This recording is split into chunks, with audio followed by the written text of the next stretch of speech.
Welcome back to another video, guys. My name is Kyle Kringen. I am a former collegiate pitcher from Marymount, California University, and now I am a remote strength coach helping pitchers specifically all around the world get stronger and throw harder. Today, I'm going to be talking about the exercise selection that pitchers should be doing to throw harder, specifically throwing 90 plus. The first thing I want to get into are the main 6 functional movement patterns. My philosophy is that we shouldn't be thinking in terms of bodybuilding or powerlifting, where those types of athletes target, bodybuilders specifically, they target body parts and they're trying to bring those up to make them more aesthetic, right?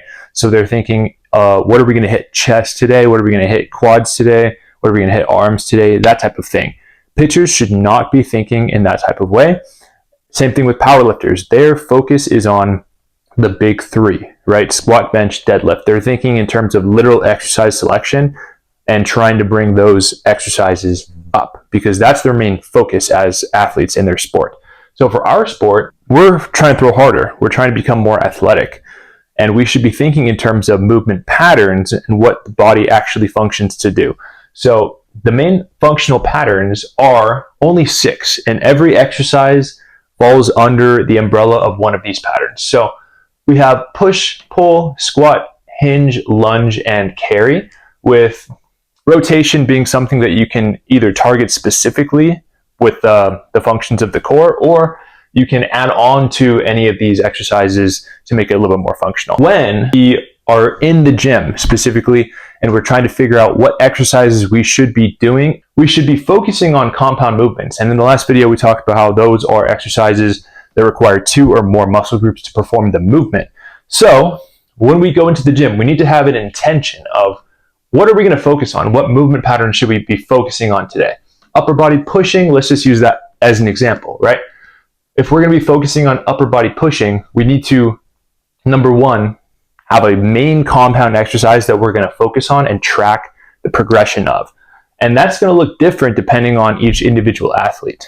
What we should be doing is mainly picking 1 to 2, maybe even 3 compound exercises that we can get stronger at.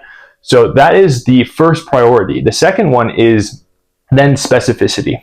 What pressing movements, because we're focusing on pushing in this example, what pressing movements should be prioritized specifically as pitchers? Compounds are mainly going to be generalized movements that are just going to build overall strength that we should use as a tool to build our overall strength so that we can then specify in pitching specific movements. Unilateral stuff, single arm movements. Everything in baseball is single arm, single leg. So we should be choosing single arm pressing probably for a specific pitching movement in terms of pushing, upper body pushing.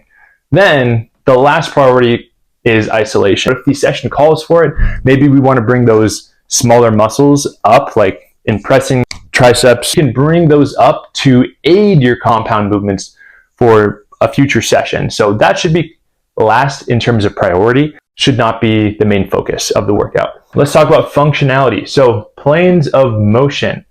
This is, again, thinking in terms more of what the body does functionally versus, just doing a bicep curl or a tricep extension or something like that.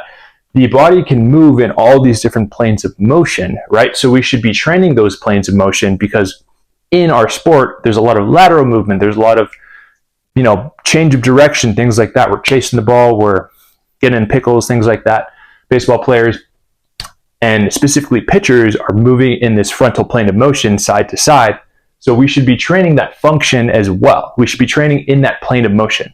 The next thing is joint function. So all of the joints throughout the body have different functions. Just use the spine, for example. It functions to flex. It functions to extend. It functions to rotate. It functions to go side to side this way. So we want to train those functions as well. That pretty much covers everything for this video. Hope you enjoyed it. I'll see you in the next one.